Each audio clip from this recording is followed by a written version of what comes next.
New into stock, we have a smart fortwo 1 litre MHD Passion Softouch 2-door. It's a 2013 on a 13 plate. It's only done 14,945 miles. Great fuel economy. Urban 61.4, extra urban 70.6, combined is 65.7 with a 0 to 60 time of 13.7 seconds. Top speed of 90 miles per hour out of a 71 brake horsepower engine. It's zero road tax, so it's very cheap to run. I've had a few of these cars myself, which I run privately just to get to and from work. They're great little things. Bags of room in them, good specification, and now they've improved them so much they've got them just about right. It's got sat nav included, and it's got the glass panoramic roof with also inside the interior shade blind, alloy wheels. Really nice big doors, very easy to get in and out. I'll just show you in the boot. There's a little electronic switch under here that flips the glass up, and then you've got a catch at either side. Little, again, electric catch that folds down. I'll just dispose of this. Got all my a bit of my photographic gear in the back. The previous owner was a big chap, and he was also wheelchair bound, so he kept his wheelchair in the back. Again, bags of room. There's, I've got plenty of room where the seat is now, and there is so much room. So if you don't need 4 seats and you just want to get around town, this is ideal. Even on the motorway, they drive fantastic. I'll just take you for a ride in it.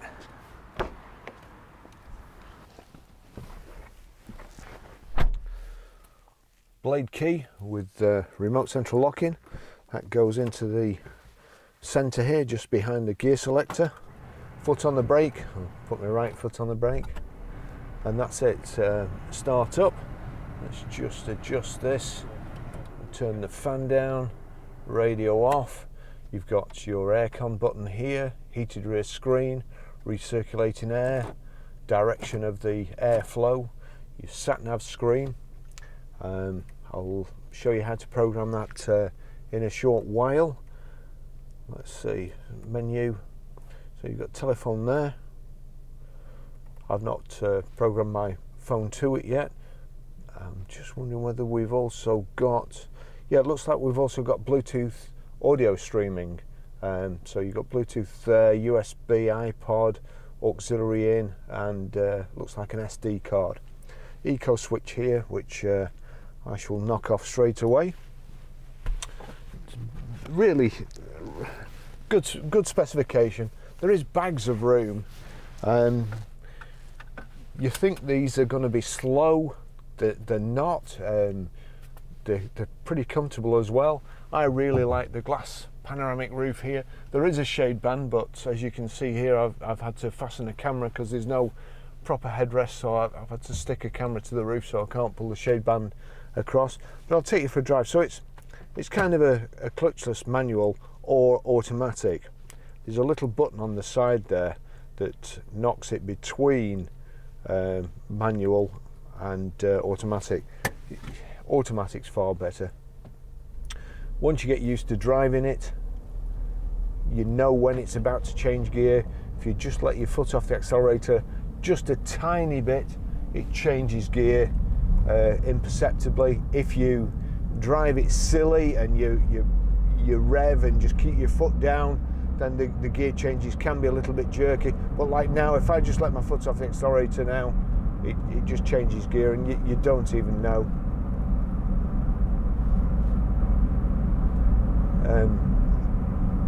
I was at Mercedes-Benz when these vehicles were about to be launched, the A-Class and also this smart car, and there was a couple of problems with these vehicles turning over.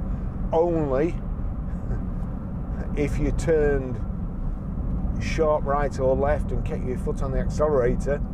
It was called the moose test or the elk test, and the car turned over. To be honest, I think most cars would at least go on 2 wheels. However, Mercedes-Benz, being Mercedes-Benz, then over-engineered these little vehicles and put skid control and so on in, and they are really fantastic little vehicles, and they're also very safe. The design means there's basically a wheel at each corner, so if you do hit something, the wheels take a lot of the impact. And when you think about that, it's an inflated tyre, so you see a tyre bouncing down the road, it does absorb a lot of the impact. It's a great thing, and there's also this tritium safety cell, so it's quite a safe environment for a little car for the driver. And as you can see, I have plenty of room in here. Absolutely bags. I'm happy. We've got indicators on the left here, wipers on the right, your speedo in the centre there. We're doing 70 miles an hour now. It doesn't feel like we're doing that. The seats are very comfortable.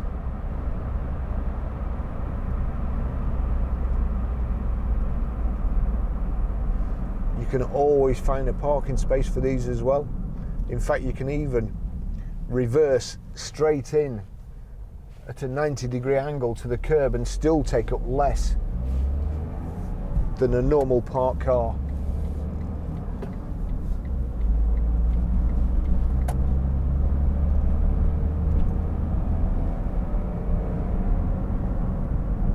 Just put that back to navigation.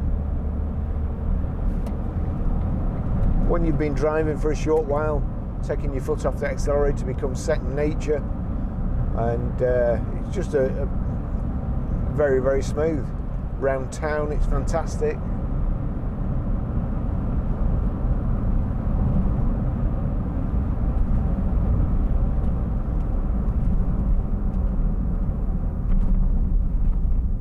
And I've even got plenty of headroom as well.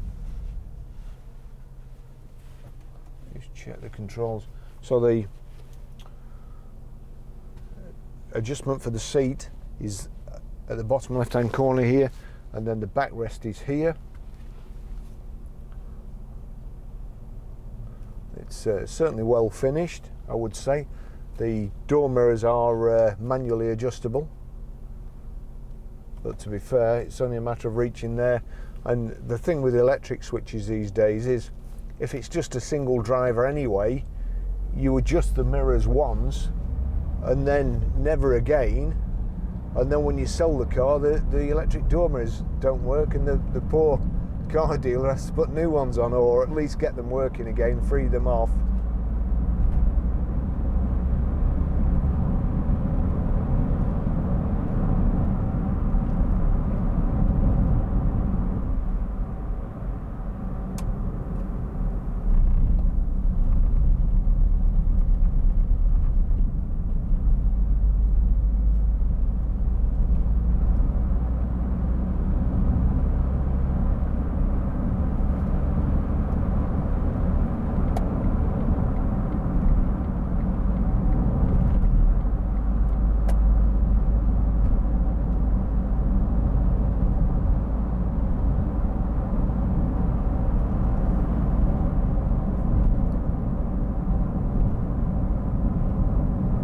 So down there you've got a power socket as well.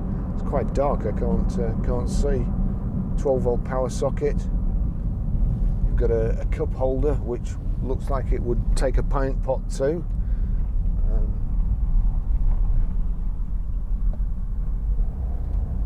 Coin holder.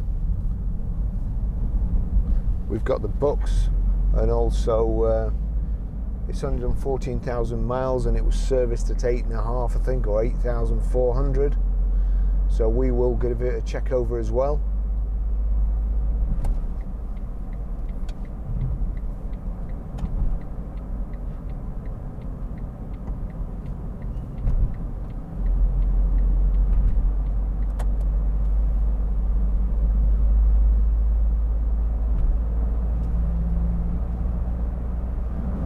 Rev counter on the top left there, and then clock on the right.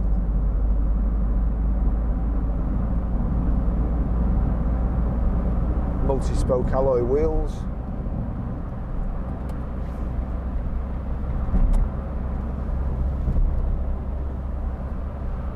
The the previous owner has put a kind of a convex overtaking mirror on there, stuck on, but that will come off if you need to. At least I think it's been put on by the previous owner. Got an information display below the speedo there. I was hoping to just get up to 70 here. Motorway's fairly busy.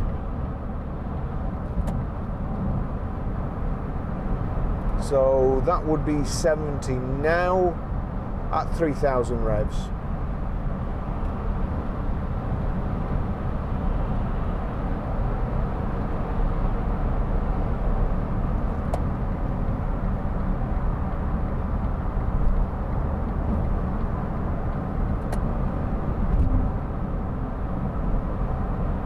You see, we're not being blown about. It's pretty windy today. And it is only a small wheelbase, so you do tend to be affected by the road more than a larger wheelbase. Very, very nice car to drive. As I say, I've done a lot of miles in one of these. Whenever we used to go to different places to pick cars up, I always used to go in this little smart car we had.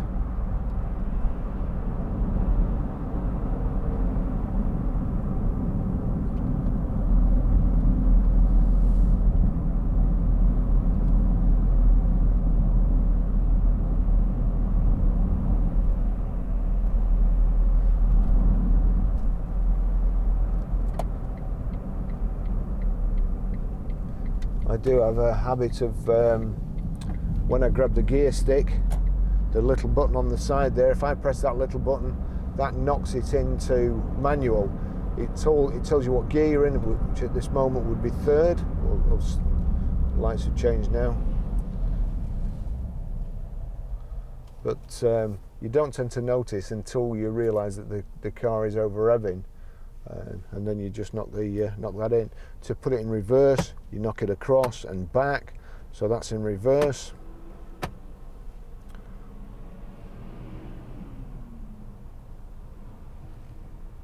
Electric windows are here. So that one works. We'll just try this driver's side, although my camera's on it. I can't go too far yet. That's it.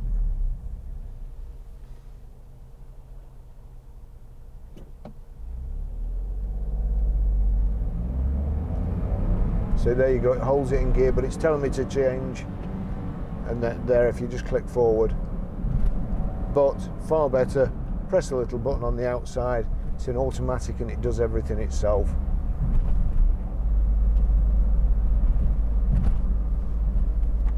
Glove box there. I would think that's your locking wheel nuts. As I say, there's all the handbooks. And there's some service information. Just put that down there.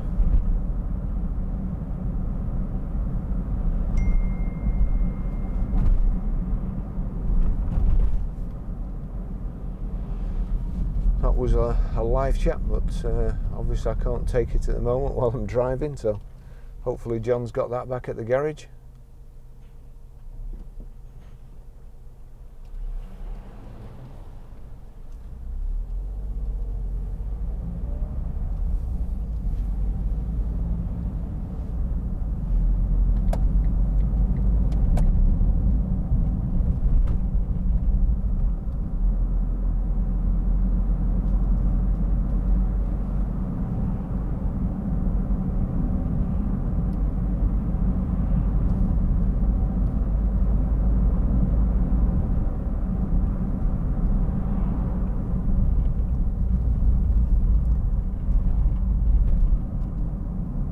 It's a small car with pretty much everything the big car's got. Bags of room, sat nav, Bluetooth hands-free, Bluetooth audio streaming, air conditioning, pan roof, alloys.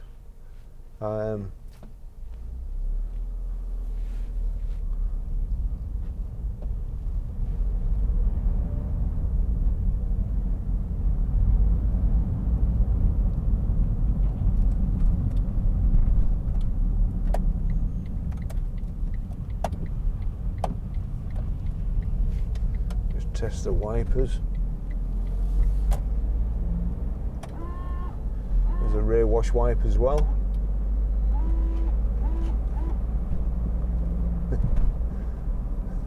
That's the jets on the windscreen washers are seemingly more powerful than the engine. That's they're lethal.